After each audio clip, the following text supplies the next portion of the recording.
Hiya. Well, good evening, and welcome to Taste the Beer.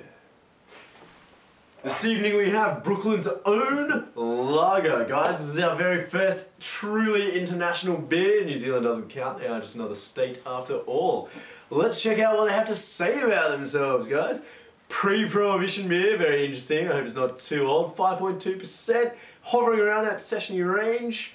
From the Brookly Brewery in New York, amber gold with a malty body and a floral hop character. Brooklyn Lager is a revival of Brooklyn's pre-prohibition all malt beers. This is the brewery's first and best-selling beer. Brooklyn Lager is brewed only with malted barley hops and water, like most beer.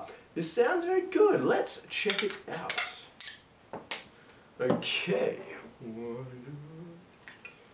Oh, that has a beautiful colour. That is actually a very light amber, very clear, just the slightest hint of opaqueness, and the head has really delicate bubbles. I'm going to say it's probably going to be a very smooth beer. Let's give it a try. That is delicious on the nose. I'm getting this great balance of hops but malt. There's a hint of sugary maltiness, but the dry bitterness of some hops.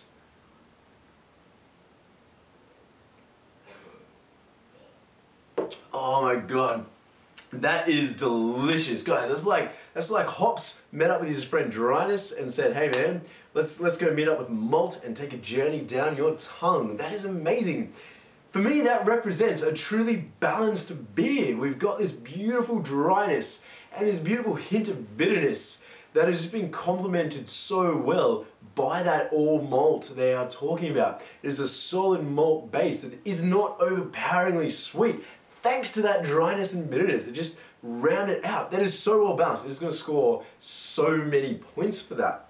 In fact, that is probably one of the most complex lagers I've ever had. I mean, it's much more like an ale. For those of you out there who've tried Little Creature's Bright Ale, this is reminiscent of that, but different. Just there's a bit more depth and complexity there. It reminds me of this. If the Bright Ale and the Matilda Bay Fat Yak got together and had a love child, this would be it. There's just a hint of that fat yakness there, but it's not quite a full-on American-style pale ale, that heavy amber that you're getting in a fat yak.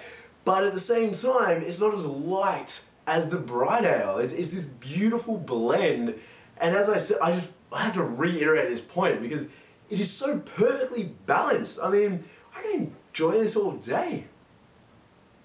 And that is, actually, I'm going to try and speak from the bottle because on the nose we're getting that really aromatic flavour. With the narrow opening there, I'm not going to get, my nose is going to be completely cut out of the equation. It's going to be all about what's on my tongue.